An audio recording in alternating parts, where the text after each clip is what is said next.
ప్రభునందు ప్రియమైన సహోదరి సహోదరులందరికీ నా హృదయపూర్వకమైన వందనాలు. ఈ సమయంలో మనము దేవుని వాక్యాన్ని విందాం. దానికి దేవునికి స్తోత్రం చెప్పండి. బైబిల్ గ్రంథం చదువుకుందాం. 15వ కీర్తన వాక్య భాగం మొదటి వచనములో రెండో లైన్లోది మన వాక్య భాగము. 15వ కీర్తన మొదటి వచనాన్ని చదువుదాం. రెండో భాగం మన వాక్య భాగము. అందరూ బైబిల్ తీయండి. చదువుతున్నాను నేను. యెహోవా నీ గుడారములో అతిథిగా ఉండదగిన వాడెవడో. ఇది మొదటి భాగం. రెండవ భాగం మన వాక్య భాగం.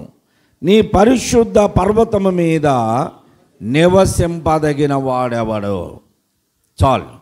రెండు ప్రశ్నలే, క్వశ్చన్ మార్కులు రెండు. ఎవరిని అడుగుతున్నారు ఇక్కడ అంటే కీర్తనాకారుడు దేవుణ్ణి అడుగుతున్నాడు. దేవుణ్ణి తెగింపగలిగిన మనుష్యులు ఎవరున్నారు?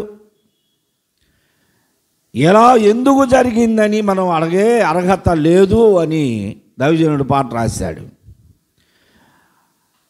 ఏది ఏమైనా దేవుణ్ణి ప్రశ్నించగలిగినటువంటి తెగింపు మనుషులకు లేదు. కానీ ఇక్కడ దైవజనుడు మోషే గారి కీర్తన, ఇది దావీదు గారి కీర్తన. దావీదు గారు అడుగుతున్నాడు దేవుణ్ణి, నీ పరిశుద్ధ పర్వతము మీద నివసింపదగిన వాడు, ఎక్కగలిగిన వాడు, నివసింపదగిన వాడు ఎవడు అని అడిగాడు. ప్రభునందు ప్రియ సహోదరి సహోదరులారా, బైబిల్ గ్రంథంలో ఆది కాండము నుండి ప్రకటన గ్రంథం వరకు మనం చదివితే మొత్తం 40 పర్వతాలు, 40 కొండలను గూర్చి బైబిల్లో రాయబడి ఉంది. ఆది కాండము నుండి ప్రకటన వరకు 40 పర్వతాల ప్రస్తావన వస్తుంది. 40 పర్వతాలు. ఇశ్రాయేలీలు ఐగుప్తులో నుండి బయలుదేరిన తర్వాత వారు దాటి వెళ్ళిన పర్వతాలు కావచ్చు, బబులోను నుండి వారు బయలుదేరినప్పుడు దాటిపోయిన పర్వతాలు కావచ్చు, యెరూషలేములో వారు ఉంటున్న ఆ యెరూషలేము చుట్టుప్రక్కల ఉన్నటువంటి పర్వతాలు కావచ్చు, ఇంకా పరాయి దేశాల్లో ఉన్నటువంటి పర్వతాలు కావచ్చు. ఇవన్నీ కూడా 40 పర్వతాల ప్రస్తావన బైబిల్లో చెప్పబడింది. ఎన్ని పర్వతాలు చెప్పాలా? ఎవరు విన్నట్టు లేరు, వింటున్నట్టు లేరు. ఏందో మీరు ఒకళ్ళు పక్కన వాళ్ళు చూసుకుంటున్నారు, ఎక్కడ చూస్తున్నారు, మరి వాళ్ళ కాడే ఉందో వీళ్ళ కాడే ఉందో అని. వాక్యాన్ని వినండి. వాక్యం వినే వల్ల ఆ మనస్తత్వం వాళ్ళ ముఖంలో తెలిసిపోద్ది. ముఖంలోనే తెలిసిపోద్ది వాక్యం మీద ఇంట్రెస్ట్గా వింటున్నారు అనేది. కొంతమందికి నిరాశ, నిస్పృహలో, బాధలో, వేదనలో, ఎన్నెన్నో కుటుంబాల్లో ఆ పరిస్థితులన్నీ మనకి ఆటంకకరంగా ఉండొచ్చు. కొంతమందికి అప్పుల బాధలు, కొంతమందికి వడ్డీ బాధలు, కొంతమందికి ఎన్నో వారి కోరికలు ఆశలు తీరక, ఈరోజు కొంతమందికి ప్రోగ్రామ్స్ ఉంటాయి. ఇవన్నీ ఆటంకకరంగా మన ముందుకు వచ్చినప్పుడు మనకు వాక్యానికి ఇది అడ్డుబండలు అయిపోతాయి. ఏదేమైనా వాటన్నిటిని కాసేపు పక్కన పెట్టేసేయండి.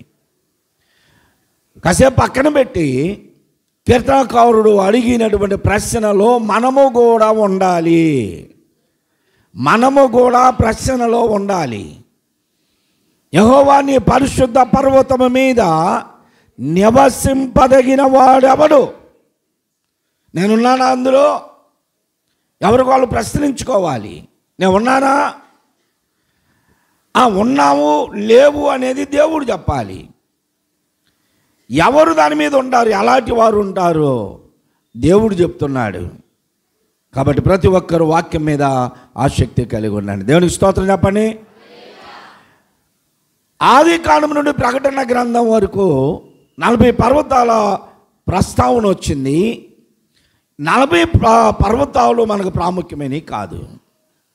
ఇందులో 40 పర్వతాల్లో ముఖ్యమైన పర్వతాలు 12. ఏంటి చెప్పండి, ఎన్ని? ఏమిటి ముఖ్యమైన పర్వతాలు? ముఖ్యమైన పర్వతాలు 12. ఈ 12లో ప్రాముఖ్యమైన పర్వతాలు 7. 7 పర్వతాలు లేకపోతే 7 కొండలు, 12 పర్వతాలు లేకపోతే 12 కొండలు, 40 పర్వతాలు లేక 40 కొండలు. ముఖ్యమైనవి 12, అందులో ప్రాముఖ్యమైనవి 7. 7లో కూడా అతి ప్రాముఖ్యమైనవి 3 పర్వతాలు.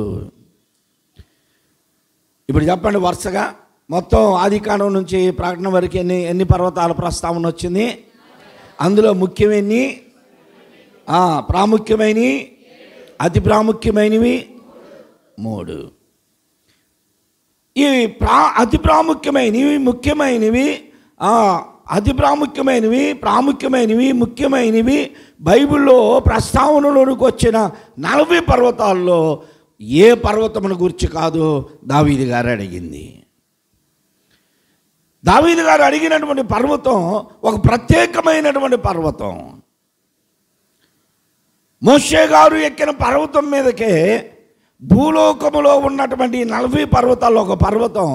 ఆ పర్వతం మీదకే నీవు తప్ప ఎవరునూ రాకూడదు, ఆ అంచు కూడా ఎవరు తాకకూడదు. మనుషులే కానీ భూజంతువులే కానీ నీవు వస్తున్నటువంటి పర్వతము ముందుగా నేనుంటున్నాను కనుక నేను నివసించే ఈ పర్వతం మీద నీవు మాత్రమే రావాలి. నీవు తప్ప ఏ మనుష్యుడు కానీ ఏ జంతువు కానీ దాన్ని తాకినా చచ్చిపోతారు. కాబట్టి ఇప్పుడు ఈ పర్వతాలలో ఒక పర్వతము కాదు కీర్తనకారుడు అడిగింది. ఆ పర్వతము ప్రత్యేకమైనది. ఈరోజు ఎందుకో ఒక ప్రాముఖ్యమైనటువంటి ప్రేరేపణ, పర్వతాల ప్రస్తావన ప్రాముఖ్యమైనటువంటిది, అతి ప్రాముఖ్యమైనటువంటిది. ఒక్కొక్క పర్వతాన్ని గురించి మనం మాట్లాడుకుంటూ వెళదాం. అతి ప్రాముఖ్యమైనటువంటి పర్వతాల్లో 3 పర్వతాలు అతి ప్రాముఖ్యమైనవి.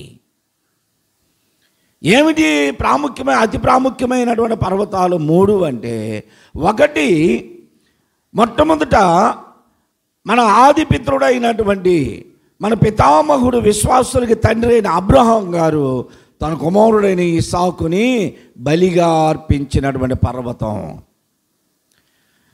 రెండవది యేసు ప్రభువారు ఎప్పుడూ కూడా ఆ పర్వతం మీదకి వెళ్ళేవాడు, అక్కడే తండ్రితో మాట్లాడేవాడు. ఆ పర్వతం మీద నుండే ఆయన ఆరోహణమయ్యాడు ఒలీవల కొండ. ఆ ఒలీవల కొండ మీద నుండి వెళ్ళిపోయాడు. మరలా ప్రభువు తిరిగి రానై ఉన్నాడు. ఆ పర్వతం మీద మనము ఆయన్ని చూస్తాం, ఆయనకు అడుగు పెడతాడు అక్కడ. మూడవది అతి ప్రాముఖ్యమైనటువంటి పర్వతాల్లో 3వ పర్వతం ఏమిటంటే యేసు ప్రభువారు సిలువ వేయబడిన గొల్గోతా కొండ లేదా కల్వరి కొండ అంటారు. ఈ 3 అతి ప్రాముఖ్యమైనటువంటి పర్వతాలు. విశ్వాసుల జీవితాల్లో ఎప్పటికీ మర్చిపోని సంఘటనలు జరిగినటువంటి ఆ గొప్ప సంఘటనలు, విడుదల సంఘటనలు, క్రైస్తవ విశ్వాసులకి అవసరమైనటువంటి సంఘటనలు జరిగినటువంటి సందర్భాలు ఈ 3 పర్వతాల మీద ఉన్నాయి. అబ్రహాం గారు తన కుమారుడైన ఇస్సాకును బలి ఇచ్చినటువంటి పర్వతం, యేసు ప్రభువారు సిలువ వేయబడినటువంటి పర్వతం, యేసు ప్రభువారు ఆరోహణమై మరలా తిరిగి రానున్నటువంటి అడుగు మోపే పర్వతం. ఈ 3 ప్రాముఖ్యమైనవి. ఒక్కొక్కటి మనం తెలుసుకుంటా వెళదాం. ఇది నా ప్రియ సహోదరి సహోదరులరా, మొట్టమొదట మనకి బైబిల్ గ్రంథంలో నోవహు కాలంలో ఒక పర్వతం కనబడుతుంది. ఇవన్నీ చాలా పర్వతాలు ఉన్నాయి. అరారాతు పర్వతం, మోరియా పర్వతం, సేనాయి పర్వతం, హోరేబు పర్వతం, కర్మేలు పర్వతం, ఒలీవల కొండ, గొల్గోతా కొండ, లెబనోను కొండ, హెర్మోను కొండ, నెబో పర్వతం, గెరిజిము, ఎలాగ చెప్పుకుంటూ వెళితే తాబోరు, గిల్బోవా, ఇవన్నీ కూడా బైబిల్ గ్రంథంలో ముఖ్యమైనటువంటి పర్వతాలు. ఒక్కొక్క పర్వతం మీద ఒక సంఘటన జరిగింది, సంభవాలు జరిగినాయి. అవన్నీ మనము ఆయా సందర్భాల్లో వింటూ ఉంటాం. ఇప్పుడు వరుసగా మనం తెలుసుకుందాం. ప్రాముఖ్యమైనటువంటి వాటిలో, అతి ప్రాముఖ్యమైనటువంటి వాటిలో మొట్టమొదట దేవుడైన యెహోవా అబ్రహాముని పిలిచి, నీకు ఒక్కడగానొక్కడై ఉన్నటువంటి కుమారుణ్ణి నాకు బలిగా అర్పించు. అర్పిస్తావా అని అడగల, చాయిస్ ఇవ్వల. దేవుడు తండ్రి అయినటువంటి అబ్రహాం గారిని, నీ కుమారుడైనటువంటి ఇస్సాకుని అబ్రహాం బలి ఇవ్వగలవా అని అడగట్లా, ఖండితంగా చెప్పేశాడు. నీకు ఒక్కగానొక్కడై ఉన్నటువంటి ఇస్సాకుని నేను చూపించు దేశంలో ఒక పర్వతం మీద బలి అర్పించేసే అన్నాడు. బలి అర్పించు అన్నాడు. సాయంత్రం పూట మాట్లాడాడు. సాయంకాలపు నైవేద్యంలో అబ్రహాం గారు దేవుణ్ణి ఆరాధిస్తూ ఉంటే దేవుడు ప్రత్యక్షమయ్యి వెంటనే ఈయన అడిగాడు. ఎప్పుడైనా దేవుడు ప్రత్యక్షమయ్యి ఏం చేయాలా? నరుడా ఏమి నీ కోరిక అనాలి, అంతేనా? నరుడా ఏమి నీ కోరిక అనాల్సిన దేవుడు ప్రత్యక్షమయ్యి అబ్రహాము గారితో అంటున్నాడు. ప్రత్యక్షము కాగానే, అది కానీ 22వ అధ్యాయం మనం చదువుతాం. ప్రత్యక్షం కాగానే అబ్రహాం గారు దేవుని ఆరాధించి ఆశీర్వాదముల కొరకు ఎదురు చూస్తున్నాడు.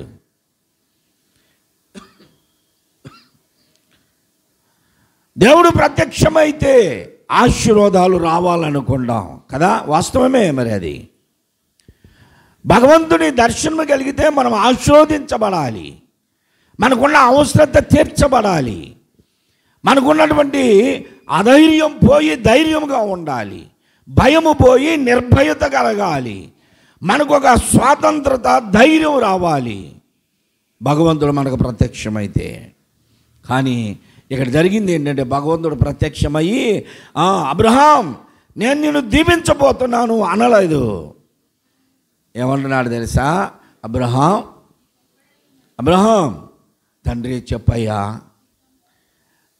పొద్దునుంచి ఎక్కడికి వెళ్ళావు? ఏం చేస్తాం ప్రభు, ఆ పిల్లోడు ఏడుతుంటే వాడిని ఎత్తుకొని కూర్చున్నా. నిన్నంతా ఎక్కడికి వెళ్ళావు? వాళ్ళమ్మ పనికి వెళ్తే వాడికి అన్నీ నేనేగా ప్రభు చూసేది.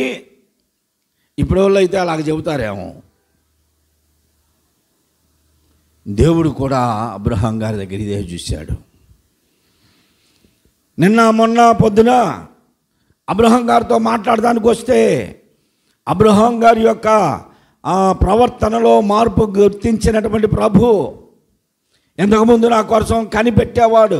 ఎండవేళ మమ్రే దగ్గర, సింధూర వృక్షము దగ్గర, గుడారపు వాకిట ఎప్పుడు ప్రభు దర్శనమిస్తాడు, ఎప్పుడు నాతో మాట్లాడతాడు, ఎప్పుడు ప్రభు దిగి వస్తాడని ఎదురు చూసేటువంటి అబ్రహాము ఇప్పుడు ఏం చేశాడు?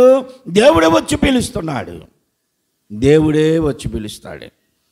మనం కూడా చూస్తుంటాం కుటుంబాల్లో, వీళ్ళిద్దరు వదినలో అది కాదు వదిన, ఇది కాదు వదిన అని మంచిగా ఉన్నప్పుడు అసలు ఆమె దగ్గరకు వచ్చేది. నేనే వద్దాం అనుకున్నా వదిన ఇప్పుడు అంటే నేను వచ్చానుగా అనుకుంటారు. అంటే ఎంత ప్రేమో, ఇద్దరికి ఒకటే మనసు అన్నమాట. ఆమె దగ్గరికి వెళ్ళాలనుకునే లోపల ఆమె వచ్చేసింది. ఇద్దరు మాట్లాడుకుంటున్నారు. కొంచెం ఏదైనా తేడా వచ్చిందనుకో, ఇప్పుడు ఎలా ఉంటుంది చెప్పండి?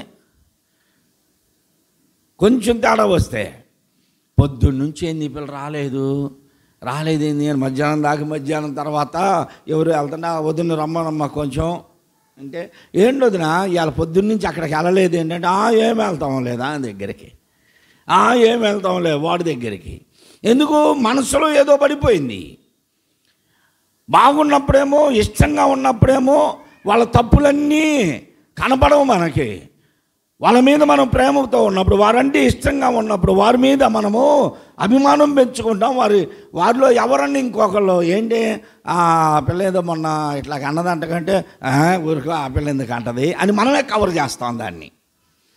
వాళ్ళు అనలేదులే, వాళ్ళు చెయ్యరులే అంటాం. ఎప్పుడు మనకి ఇష్టమైనప్పుడు.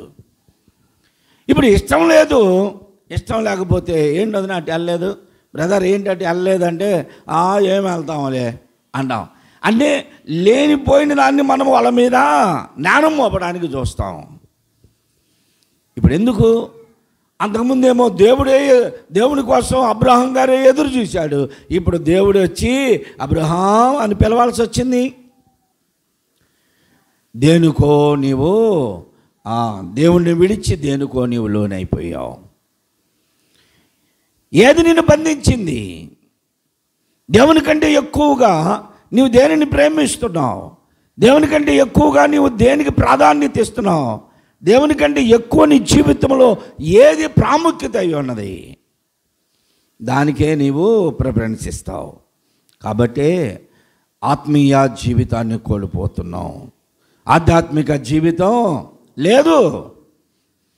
దేవుడు అన్నాడు అబ్రహాం గారిని చూసి, సరే సరే అని, అబ్రహాం ఇంతకుముందు అంతా దేవుడు దేవుడు దేవుడు అన్నావు, ఇప్పుడేమో పిల్లోడు పిల్లోడు పిల్లోడు అంటున్నావు.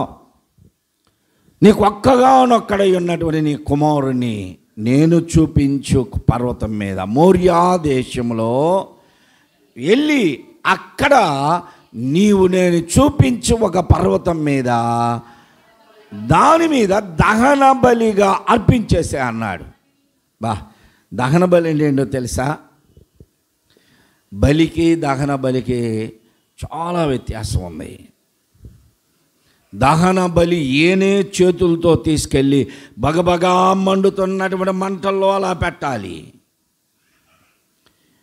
దేవుడు చెప్పేశాడు, ఈయన ఆలోచన చేయాల. కుమారుని దహన బలి ఇవ్వడం, నేను ఇవ్వగలనా, నేను ఇవ్వనయ్యా, ఏమీ ఆలోచించలా, ఇస్తాను పో అన్నాడు అంతే. ఎంత విశ్వాస త్యాగి అండి ఆయన. అందుకొరకే ఆయన విశ్వాసులకి తండ్రి అయ్యాడు. పరదేశు ఆయన స్వాధీనంలో ఉంది. దేవునికి స్తోత్రం. దేవుడు అడగడం వెంటనే అబ్రహాం గారు ఇస్తానన్నాడు. మోరియా దేశంలో అన్నాడు. మోరియా దేశంలో ఆ దేశమునకు ప్రయాణమయ్యాడు. ఉదయం లేచాడు వెంటనే. భార్యకు కూడా చెప్పినట్లేదు, చారమ్మ గారికి కూడా చెప్పలా. మరి ఆయన ఉద్దేశం ఏమిటో తెలీదు. చెబితే ఆటంకపరిచిద్దనో, లేకపోతే పిల్లలోని ఇవ్వకుండా పట్టేసిద్దామో, ఏదో మొత్తానికి అబ్రహాం గారికి ఆమె ఉద్దేశం తెలుసు. దేవుడు మాట్లాడింది. చిన్న చిన్న విషయాలంటే పర్వాలేదు, కానీ ఎలాంటి విషయం కూడా చెప్పకపోతే ఎలాగండి అనుకుంటాం మనం. కొంతమంది పురుషులు ఉంటారు, రోడ్ల మీద అందరు కలిసి మాట్లాడుకున్న విషయం కూడా తెచ్చి ఇంట్లో భార్య ఖచ్చితంగా పోసగుచ్చినట్టు చెప్పాలా. మేము నలుగురు నిలబడ్డాం, వాళ్ళిద్దరం ఇడిదిరిగి నిలబడ్డారు, మేము ఇడిదిరిగి నిలబడ్డాం, వాళ్ళు అటు పోతున్నారు, అప్పుడు ఇలా జరిగింది అలా జరిగిందని అన్నీ పోసగుచ్చినట్టు రోడ్డు మీద జరిగినవి అన్నీ మాట్లాడుకున్నవన్నీ ఏమైనా చెప్పాల్సిందే. ఇలాంటి వాళ్ళు కూడా ఉంటారు. కానీ అబ్రహాం గారు ఒక్క విషయం కూడా చెప్పలా. మరి ఒక్క విషయం కూడా చెప్పకపోతే అసలు చెప్పాల్సిన విషయాలు కూడా చెప్పని వాళ్ళు ఉంటారు తెలుసా. కొంతమంది నువ్వు ఆడదాను నీకేం చెప్పేది అంటారు. కొంతమంది లక్షల అప్పులు చేసినా ఇవన్నీ ఏది చేసినా బయట నీకు చెప్పాల్సిన పని ఏంటి అంటారు. అది కూడా తప్పే. రోడ్ల మీద జరిగిన పోసగుచ్చినట్టు చెప్పడం తప్పే. అసలు పురుగులు తీసేసినట్టు ఆడవాళ్ళని తీసేయటం కూడా తప్పే. రెండూ అవసరమే. ఏది చెప్పాలో అది చెప్పాలి, అన్నీ చెప్పకూడదు. చెప్పాల్సినవి ఉంటాయి కొన్ని విషయాలు. అబ్రహాం గారు గబగబా కొడుకుని లేపాడు. లే మనం ఊరు ప్రయాణం చేయాలి, ప్రయాణం అవ్వు. బయలుదేరాడు. పనివారికి చెప్పి కట్టెలు కొట్టించాడు. కట్టెలు కొట్టారు, మూట కట్టారు వాటిని. ఆ కట్టెల మోపు కుమారుని తల మీద పెట్టాడు. ఇద్దరు పనివారిని తీసుకున్నాడు. గాడిదకి గంట కట్టారు. ఆ గాడిద మీద వారు ప్రయాణమై వెళుతూ ఉన్నారు. 2 దినముల ప్రయాణము చేసిన తర్వాత 3వ నాడు అబ్రహాం గారు కనులెత్తి చూసి పనివారితో అంటున్నాడు, బాయ్ ఎలియాజరు, ఎలియాజరు ఇంకెవరెవరు వచ్చారో తెలియదు, వారితో అంటున్నాడు, మీరు ఇక్కడే ఉండండి, ఈ గాడిదతో మీరు ఇక్కడే ఉండండి, గాడిదని తీసుకొని. 3వ రోజు అంటే ఆ ప్రయాణం వారు 3 రోజులు ప్రయాణం. ఎందుకు దేవుడు 3 రోజులు ప్రయాణం చేసి బలి ఇవ్వమన్నాడు దహన బలిగా? ఆ దగ్గరలో ఏదో ఒక పర్వతం చెబితే పోదు, పలకలూరు మల్లారం కొండ మీదకే. అంత దూరం చెప్పాల్సిన పని ఏంటి అనుకుంటే, ఈ బయలుదేరి వెళ్ళే సమయంలో మొదటి రోజు ప్రయాణంలో ఆలోచించుకొని ఉండుంటాడా, ఏం దేవుడు, నేను నా ఇల్లు, నా వాకిలి, నా సమస్తమును విడిచిపెట్టి వచ్చాను, అన్నీ వదిలిపెట్టి దీవిస్తానంటే ఆ మాట నమ్మి వచ్చినందుకు ఇవాళ నా కొడుకునే బలి అడుగుతున్నాడు అని మొదటి రోజు ఆలోచించి ఒకవేళ వదిలే వెళ్ళిపోదామని తీర్మానం పాడు చేసుకుంటాడేమో పరీక్షించుదామని దేవుని పరీక్ష. అబ్రహాం గారిని దేవుడు 4 విషయాల్లో 4 సార్లు పరిశోధించాడు. శోధన కాదు, దేవుడు శోధించడు ఏ నరుని. యాకోబు గారు చెప్తాడు, శోధన వేరు, పరిశోధన వేరు. శోధన ఎవరి ద్వారా వస్తుంది? శోధకుడి ద్వారా వస్తుంది. సాతాను ద్వారా శోధనలు వస్తాయి, దేవుని ద్వారా పరీక్షలు వస్తాయి, పరీక్షించడం వస్తుంది. శోధనకి పరీక్షకి తేడా ఏంటో తెలుసా? శోధనలో ఉన్నవారు ఎప్పటికీ ఆ శోధన నుండి విడిపించబడలేరు. కారణం ఏమిటంటే సాతాను ద్వారా శోధన వచ్చింది కనుక ఆ శోధకుడు సాతాను వారిని అలానే పట్టుకొని ఉంటాడు, ఇంకెప్పటికీ విడిపించబడలేరు. శోధన నుండి విడిపించబడలేము. కానీ పరీక్ష ఉంటుంది చూసారా, దేవుడు మనల్ని పరిశోధిస్తాడు. పరిశోధనలో మనం నెగ్గుతాము, నెగ్గడానికి కూడా దేవుడే కృప చూపిస్తాడు. అప్పుడు దేవుడు మనల్ని ఉన్నత స్థానంలో ఉంచుతాడు. దేవునికి స్తోత్రం. అబ్రహాం గారిని దేవుడు 4 పర్యాయాలు పరిశోధించాడు. మొదటిదేమో తన సొంత దేశమును, సొంత ప్రజలను విడిచిపెట్టి బయలుదేరు అన్నాడు. 12వ అధ్యాయంలో అంటాడు, నీ స్వజనమును, నీ తండ్రి ఇంటిని, నీ సొంత ఊరిని వదిలిపెట్టు. కొంతమంది వదిలిపెట్టగలరా? సొంత ఇల్లు, సొంత ఊరు వదిలిపెట్టగలరా? వదిలిపెట్టలేరు. స్త్రీలు వదిలిపెడతారు. స్త్రీలు వదిలిపెట్టకపోతే తల్లిదండ్రులు ఊరిని, పుట్టి పెరిగిన ఊరిని వదిలి పురుషుల దగ్గర ఎందుకు ఉంటారు? సచ్చిందాకా ఉంటారు. మనం మన ప్రాంతాలని వదిలిపెట్టి ఉండలేము. వాస్తవమే ఇది. దేవుడు పరిశోధించాడు అబ్రహాం గారిని. నువ్వు ఇప్పుడు ఈ స్థలమును విడిచి వెళ్ళగలవా? పరిశోధించాడు, పరీక్షించాడు, త్యాగం చేశాడు. అబ్రహాం గారు బయలుదేరమనగానే వెంటనే అన్నీ వదిలేశాడు. సొంత ప్రజల్ని, దేశాన్ని వదిలిపెట్టి బయలుదేరి వచ్చేసాడు. మధ్యలోకి వచ్చిన తర్వాత రెండో పరీక్ష ఏంటంటే, ఇప్పుడు అంటున్నాడు, నీ బంధువుల్ని వదిలిపెట్టు. దేవుడు ఫస్ట్ ఏం చెప్పాడు? నీ స్వజనమును, తల్లిని, తండ్రిని, నీ ఇంటి వారిని, బంధువుల్ని అందరిని విడిచిపెట్టు అంటే ఆయన బయలుదేరేసరికి తమ్ముడు కుమారులు, బాబాయ్, పెదనాన్న, మా డాడీ కూడా లేడు, చచ్చిపోయాడు, నేను ఇప్పుడు ఎలా బ్రతకాలి, మేము నీతోనే వస్తాం అన్నారు తమ్ముడు కుమారుడు లోతు. సరే పదండ్రా అనేసరికి లోతు, తన ఆస్తి, తన పనివారు అందరూ అబ్రహాం గారిని వెంబడించారు. ఇది రెండవ పరీక్ష. ఇప్పుడు అంటున్నాడు, అబ్రహాం, నువ్వు నీ తండ్రి ఇంటిని వదిలిపెట్టి త్యాగం చేశావు, ఇప్పుడు నీ స్వజనమును విడిచిపెట్టాలి, నీ బంధువులను విడిచిపెట్టాలి. దేవుడు ఎప్పుడైనా మనల్ని తన పిల్లలుగా స్వీకరించడానికి, ఇదిగో కీర్తనకారుడు అడిగినటువంటి ప్రశ్న, నీ పరిశుద్ధ పర్వతం మీద నిలబదగినవాడు, నివసింపదగినవాడు ఎవడయ్యా అంటే, ఈ 4 త్యాగాలు నీలో ఉండాలి. 4 త్యాగపూరితమైన పనులు నీలో ఉన్నప్పుడు ఖచ్చితంగా నీవు అక్కడ ఉండగలవు అన్నాడు. స్వజనమును, తల్లిదండ్రుల్ని, నీ బంధువుల్ని విడిచిపెట్టాలి. మొదటి త్యాగం చేశాడు. రెండో త్యాగం బంధువులను విడిచిపెట్టమంటే లోతుతో త్యాగదెంపులు చేసుకున్నాడు. కుమారుడా, ఇదిగో నువ్వు తూర్పుని వెళ్తే నేను పరమట, నువ్వు ఉత్తరం వెళ్తే నేను దక్షిణం వెళ్తాను. విడిపోయారు. ఇవి 2 సర్వసాధారణంగా ఎవరినైనా చేయొచ్చు. ఇప్పుడు అసలు సిక్కుముడి ఇంకోటి వచ్చింది. ఏమిటంటే 3వది అంటున్నాడు, అబ్రహాం, నీవు ఇస్మాయేలుని విడిచిపెట్టాలి. ఇస్మాయేలుని విడిచిపెట్టేసేయి. అతన్ని తీసుకొని వెళ్ళి అడవిలో తల్లిని ఆమెను వదిలిపెట్టేస్తారా అంటే, అదేంటయ్యా, నాకు పుట్టిన కుమారుడేగా, నేను ఎలా విడిచిపెట్టాలి అంటే, నువ్వు విడిచిపెట్టేసే, విడిచిపెట్టిరా అన్నాడు. 3వ పరీక్షలో నెగ్గాడు. అంతే. ఆడు వదిలిపెట్టి వస్తుంటే 13 సంవత్సరాల వయసులో ఉన్న కుర్రోడు ఏడుస్తున్నాడు, డాడీ డాడీ అని ఏడుస్తున్నాడు.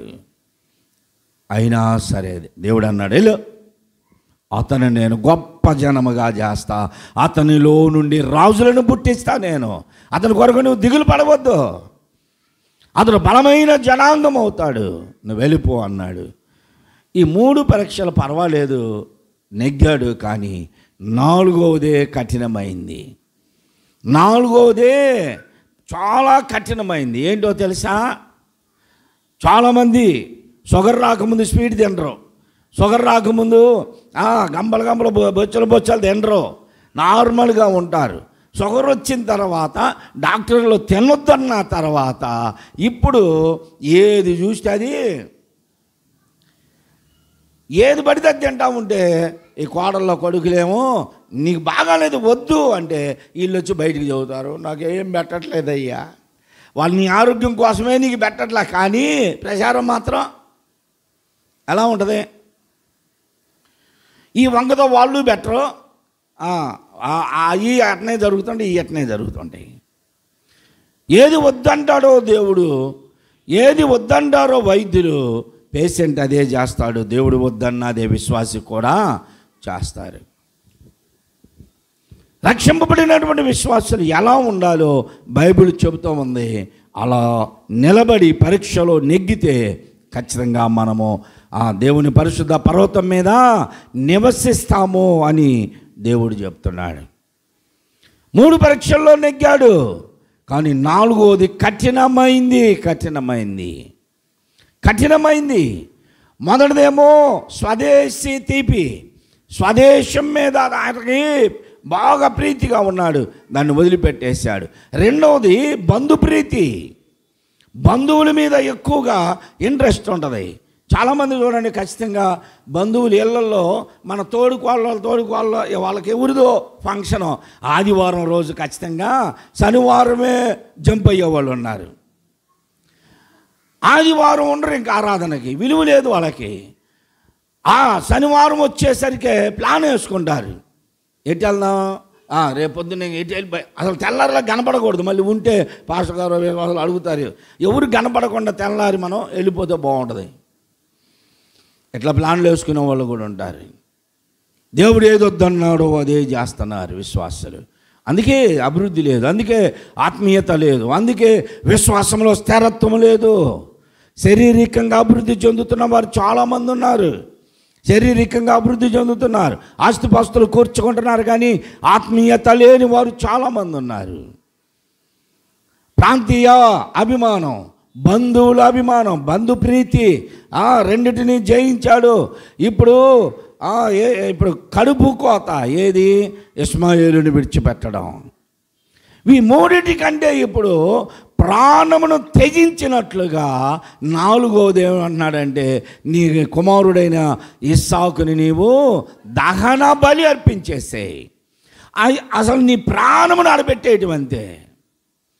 కొంతమంది ప్రాణంతో కలిసిపోయి ఉంటారు. దావీదు ప్రాణం యోనాతానుతో కలిసిపోయాను. యోనాతాను దావీదు ఒకరికొకరు మంచి స్నేహితులంట. అందుకని యోనాతాను చనిపోయినప్పుడు దావీదు గారు ఏడ్చాడు, కన్నీరు కార్చాడు.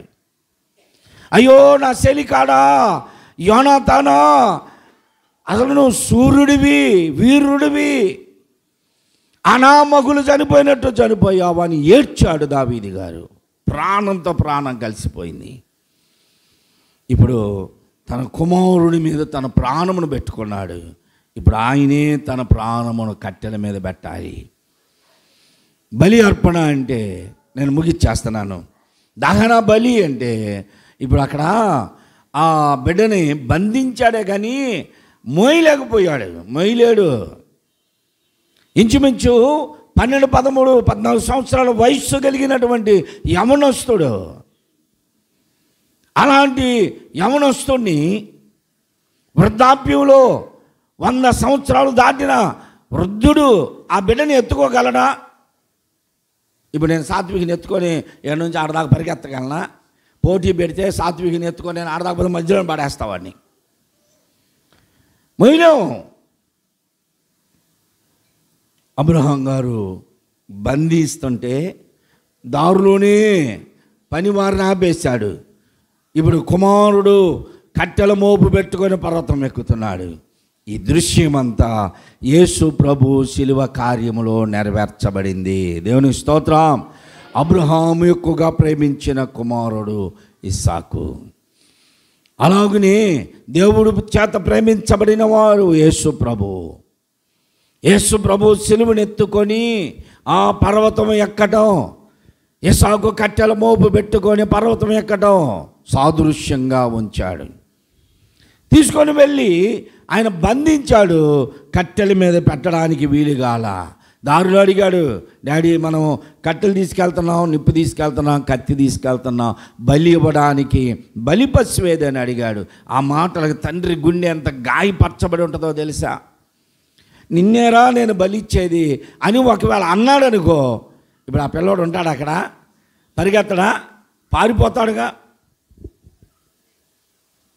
ఇంట్లో తండ్రి పిల్లోని రే అని తిట్టే వాడు బయటకు పరిగెడతాడు. బయటకు వచ్చి వాడిని పట్టుకోండి అంటే దొరుకుతాడు వాడు ద్వారకాడ. ఇప్పుడు నిన్నేరా బలి ఇచ్చేది అని చెప్పాడు అనుకో, తండ్రి ఉంటాడా? అదంతా తండ్రే చూసుకుంటాడు. దేవుడు అన్నాడు. పర్వతం మీదకు వచ్చాడు, బలిపీఠమును కట్టాడు, కట్టెలు పేర్చారు. ఇంత చేస్తున్నా తండ్రి కుమారుడు ఇద్దరు కలిసే చేస్తున్నారు. కుమారుడు అంటున్నాడు, డాడీ ఏది బలి పశు? చివరికి ఎన్ని చెప్పాడో ఆ చిన్న బిడ్డకి, ఆ యవనస్తుడికి ఎన్ని చెప్పాడో. ఇస్సాకు నా కుమారుడా, నేను నమ్మి ప్రయాణము చేసినటువంటి నేను విశ్వసించిన దేవుడు నిన్నే దహన బలిగా అర్పించమన్నాడు. అంటే లోబడిపోయాడంట. అవునా డాడీ, నిన్ను పిలిచి ఆశీర్వదిస్తానన్న దేవుడు నన్ను నీకు ఒక్కగానొక్కగా ఇచ్చి నన్నే దహన బలి ఇమ్మన్నాడా? అలాగైతే పర్వాలేదు. బంధించి తనంతట తానే బలిపీఠం మీద పడుకున్నాడంట. మా ఎంత త్యాగం అండి అది. అందుకని యేసు ప్రభు కూడా అంటాడు, ఫిలిప్పీ పత్రికలు అంటాడు, ఎవరు నా ప్రాణమును తీయలేరు.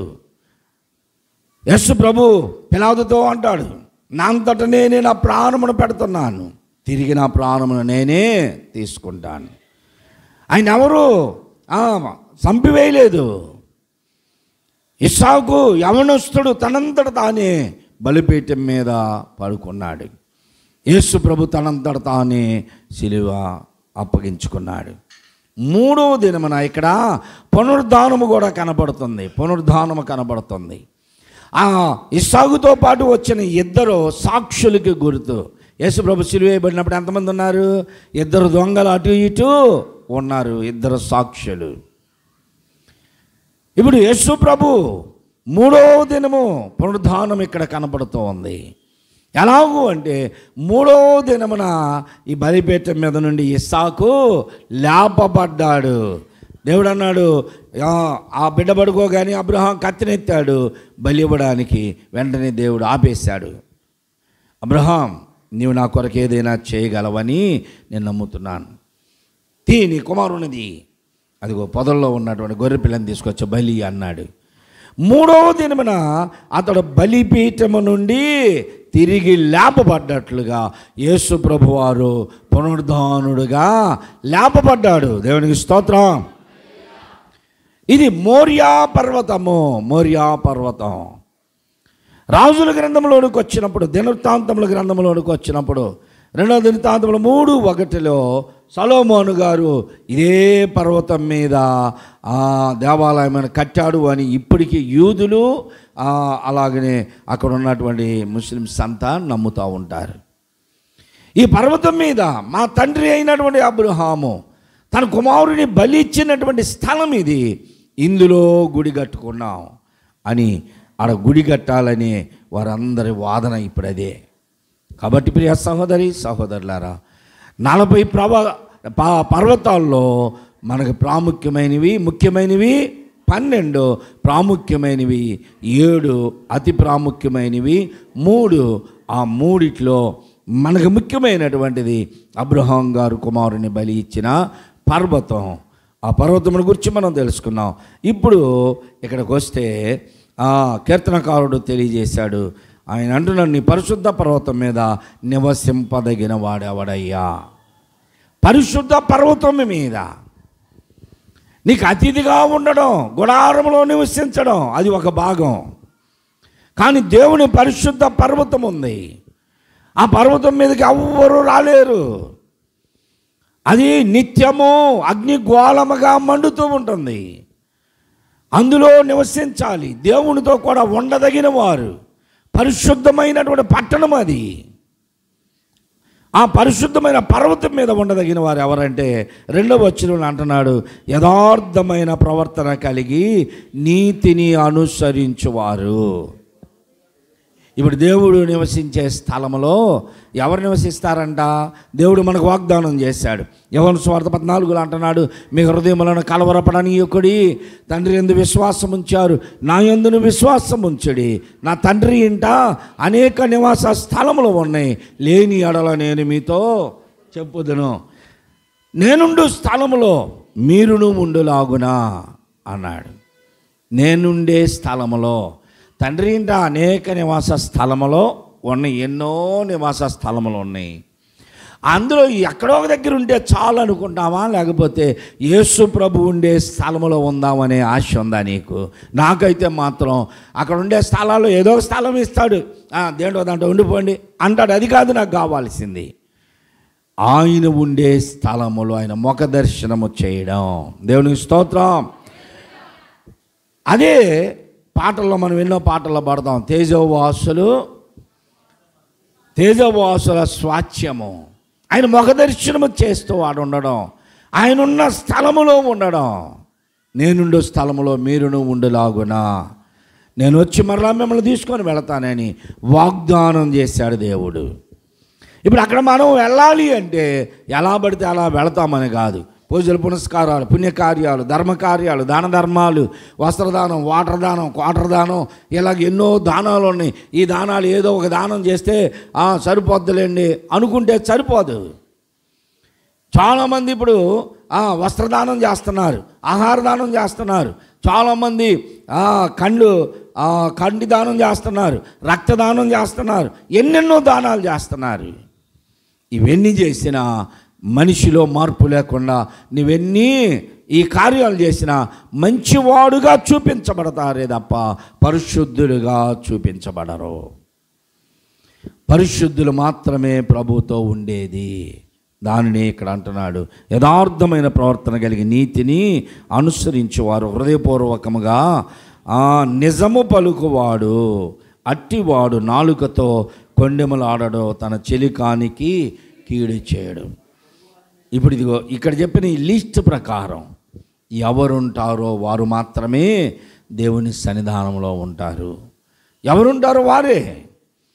ఇక్కడ చెబుతున్న ప్రతి ఒక్కటి వాడని ఉందగా. అంటే వాడంటే ఎవరు? పురుషులు కదా, పురుషులకేగా.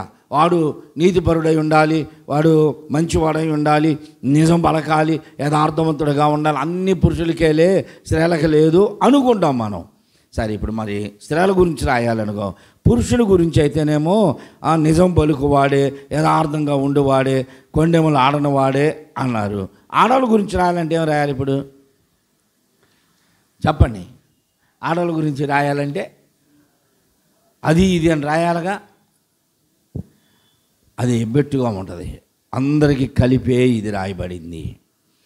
నిజము పలకాలి, నాలుగుతో కొండెములు ఆడడం కాదు. కొంతమంది ఏదో చెప్పి నేను ఊరకన్నానులే అంటారు. చెప్పేది చెప్పేస్తారు, మరలా వెంటనే నాలుగు తిప్పినంత మాత్రాన ఆ చెప్పింది ఎదుటి వారి హృదయంలోకి చేరిన తర్వాత నువ్వెంత నాలుగు తిప్పినా ఏమి లేదు, ఈ సాపే. ఇంకా అందుకే ఇక్కడ అంటున్నాడు, హృదయపూర్వకముగా నిజము పలకాలి, అట్టివాడు కొండెములతో ఏం చేయాలంట? తన చెలికానికి కీడు చేయరు, తన పొరుగు వాని మీద నింద మోపరు. నిందలు మోపకూడదు, కీడు చేయకూడదు మనము. తర్వాత ఏమన్నాడు, అతని దృష్టికి నీచుడు, అసహ్యుడు. అతడు యెహోవా యందు భయభక్తులు గల వారిని సన్మానించిన. అతడు ప్రమాణము చేయగా నష్టము కలిగినను మాట తప్పడు. తన ద్రవ్యము వడ్డీకి ఇయ్యడు. నిరపరాధిని చంపుటకై లంచము పుచ్చుకొనడు. ఈ ప్రకారము చేయవాడు ఎన్నడను కాదిల్చబడడు అన్నాడు.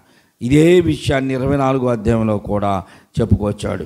యెహోవా పర్వతము ఎక్కదగిన వాడెవడో, ఆయన పరిశుద్ధ స్థలములో నిలబదగిన వాడెవడు. వ్యర్థమైన దాని యందు మనస్సు పెట్టక, కపటముగా ప్రమాణము చేయక, నిర్దోషమైన చేతులను శుద్ధమైన హృదయమును కలిగి ఉండువాడే. కొన్ని క్వాలిఫికేషన్స్ చెప్తున్నాడు దేవుని దగ్గర ఉండడానికి మనకి.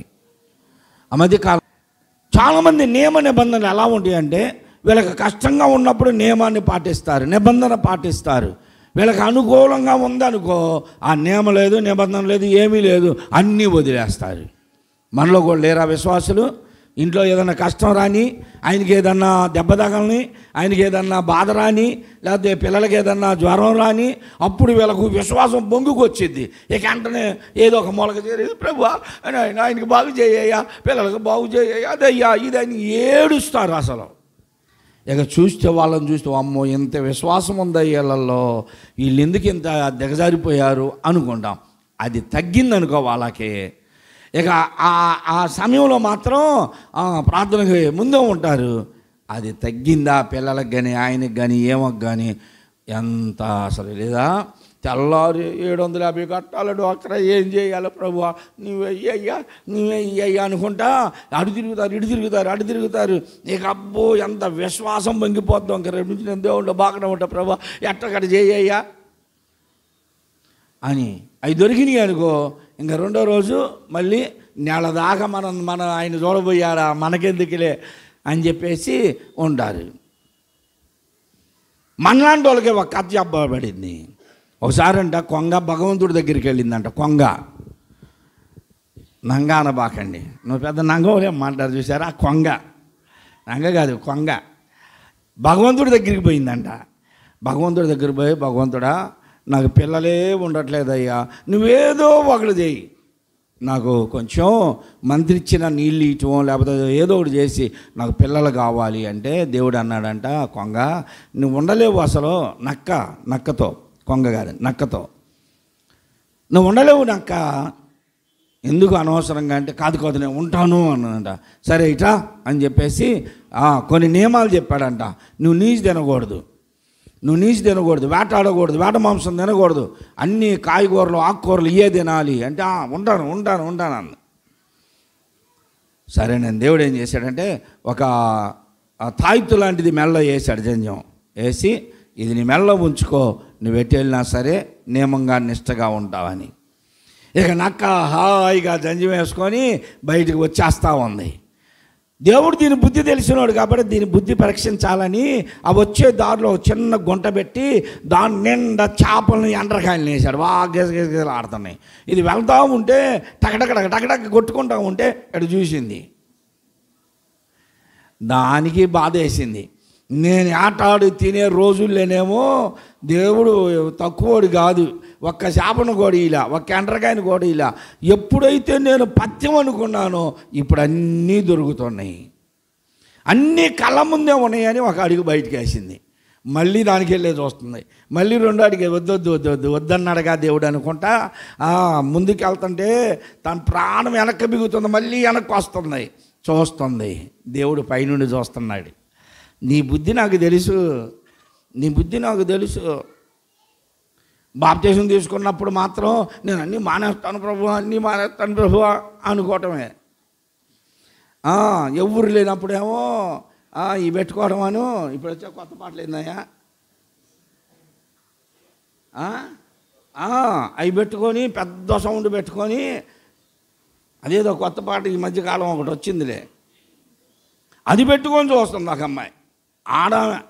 అమ్మాయే సహోదరి, మళ్ళీ నేను కనపడితే వందనాలు అన్నాయి అంటది. కొత్త సినిమా పాట పెట్టుకొని చూస్తూ ఉంటుంది.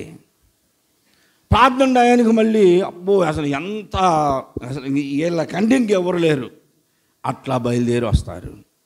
దేవునికి తెలుసు మన బుద్ధులన్నీ, మన స్వభావాలన్నీ తెలిసినోడు దేవుడు. ఆ నక్కకి అవి పెట్టేసరికి ఇక వెళ్ళలేకపోయింది. వెనక్కి ముందుకు పోతా ఏమో పాడు కానీ ఇంతకాలం పిల్లలు లేకుండా ఉన్నాం, ఈ కాసేపు ఉంటే ఏం పోయిందిలే అనుకుని దాని దగ్గరికి బాబోయేలాగా మెల్లోది కనపడ్డది.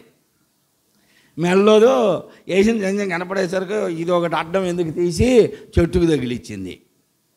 ఇక తింటుందో చూడు, అన్ని కడుపార బాగా తింటుంది.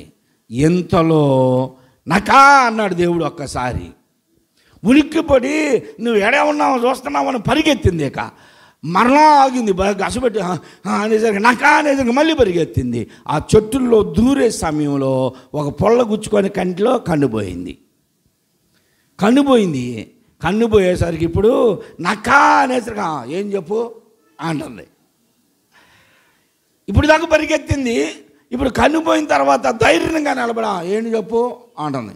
అదేంటి నక్క, నిన్నేగా పొద్దునేగా నా దగ్గరికి వచ్చావు, పిల్లలు కావాలన్నావు, పత్తి ఉంటానన్నావు, ఇన్ని చేస్తానన్నావు, నీకు ఒక జంజం వేసాను, ఇవన్నీ ఏంటి అంటే అసలు నువ్వు మంచి నక్కకేసావు గుడ్డి నక్కకేసావా అన్నదంట.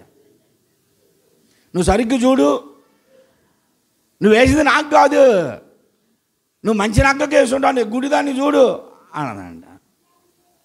జీవితాలు మార్పు లేకపోతే నష్టంలోనైనా కష్టంలోనైనా క్షేమంగా ఉన్నా బాధల్లో ఉన్నా దేవుణ్ణి విడిచిపెట్టేవారే అందరూ విడిచిపెట్టేవాళ్ళే. యథార్థమైన ప్రవర్తన కలిగిన వారై కపటము లేకుండా నాలుకతో కొండెములు ఆడకుండా నిజము పలుకువాడే దేవునితో ఉండేది. నిర్దోషమైన చేతులను శుద్ధమైన హృదయమును కలిగి ఉండువాడేవాడు యెహోవా వలన ఆశీర్వాదమునందును. దేవునికి స్తోత్రం. ఇన్ని ఆధిక్యతలు కలిగి దేవునితో ఉండాలి అంటే మన ప్రవర్తన పరిశుద్ధమైందై ఉండాలి. మన సర్వ జీవితం అంతా దేవుని పరీక్షలో మనము గెలిచేవారమై ఉండాలి. ఈ 4 ప్రాముఖ్యమైంది.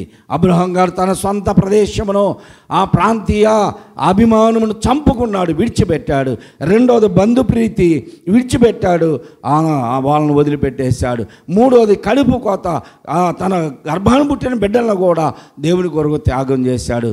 నాలుగోది తన ప్రాణమునే దహన బలిగా అర్పించడానికి సిద్ధపడ్డాడు. గనుక దేవుడు అబ్రహాముని విశ్వాసులకు తండ్రిగా చేసి పరదేశుని తనకి అప్పగించాడు. ఇదంతా ఎక్కడ జరిగింది అంటే మోరియా పర్వతం మీద జరిగింది. దేవుడి మాటలు దీవించును గాక.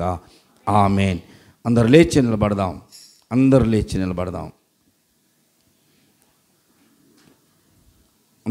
నిలబడి పాట పాడుతూ ఉండగా కానుకలు సమర్పించి అందరూ లేచి నిలబడండి. ఇమ్మానుయేలు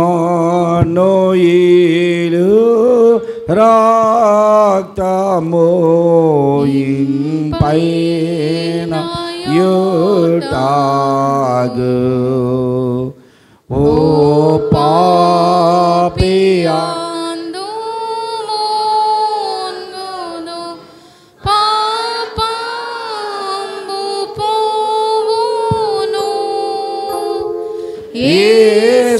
యేసోండు నాకు మారుగా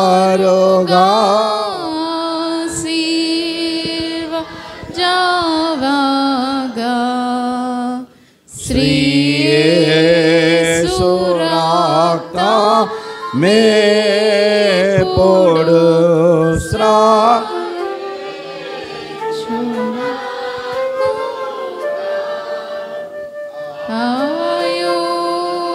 Tamungi dwangayo ashudu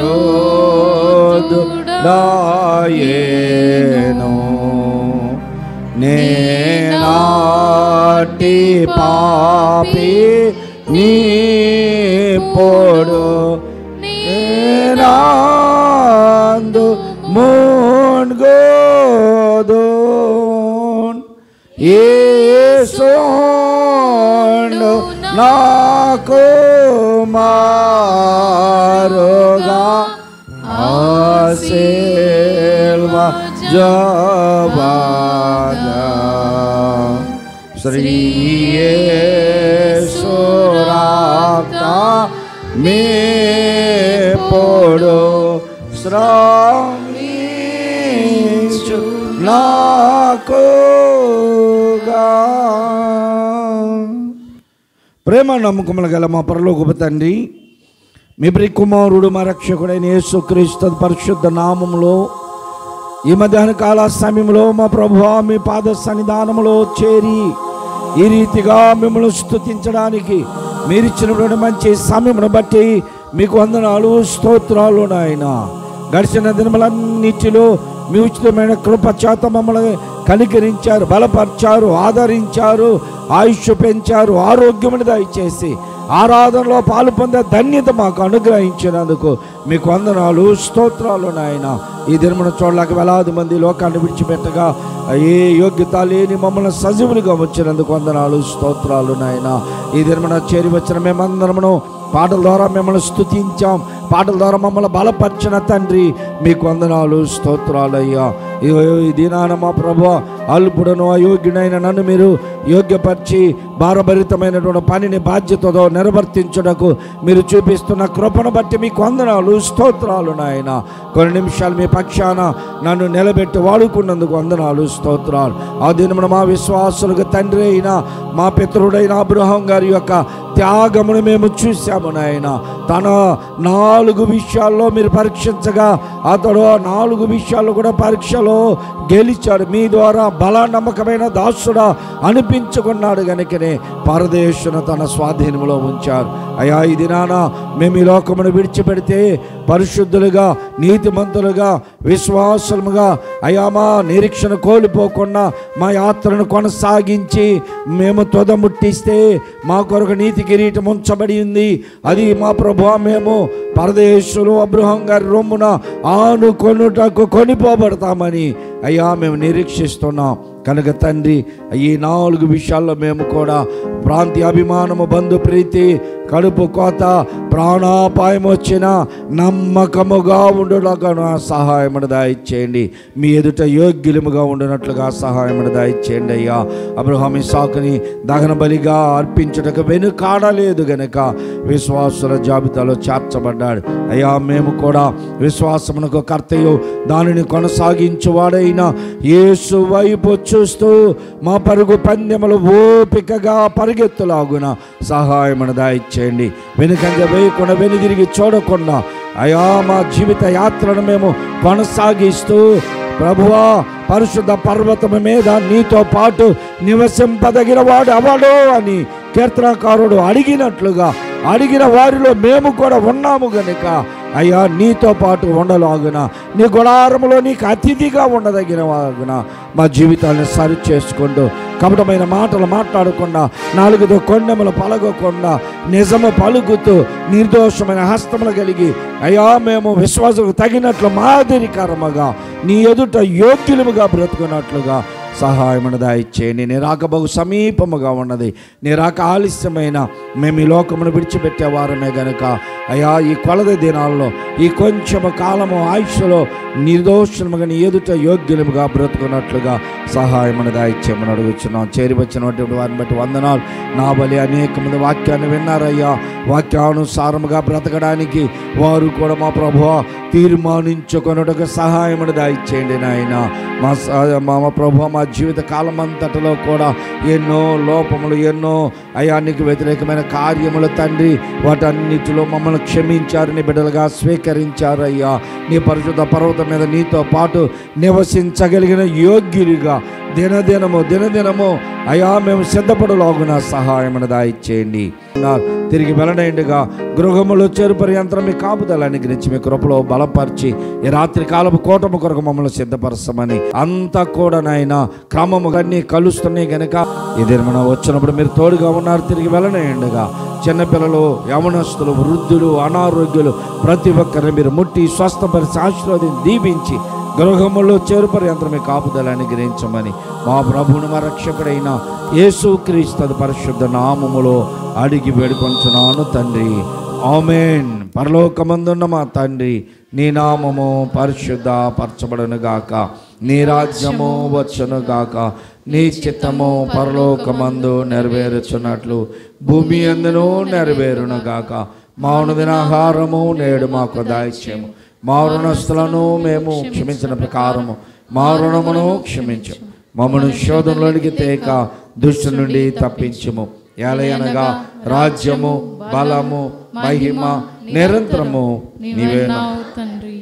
ఆమేన్. మన ప్రభువైన యేసుక్రీస్తు కృప, తండ్రి అయిన దేవుని యొక్క ప్రేమ, పరిశుద్ధాత్మ యొక్క అన్యోన్య సహవాసము, ఆదరణ ఇప్పుడు ఎల్లప్పుడూ కూడిన మనకందరకు సదా తోడైండును గాక. ఆమేన్. ఆమేన్.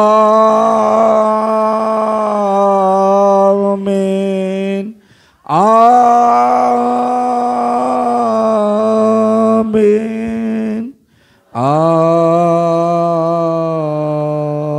ఆమేన్. అందరికి వందనాలు. సెలవు తీసుకోండి.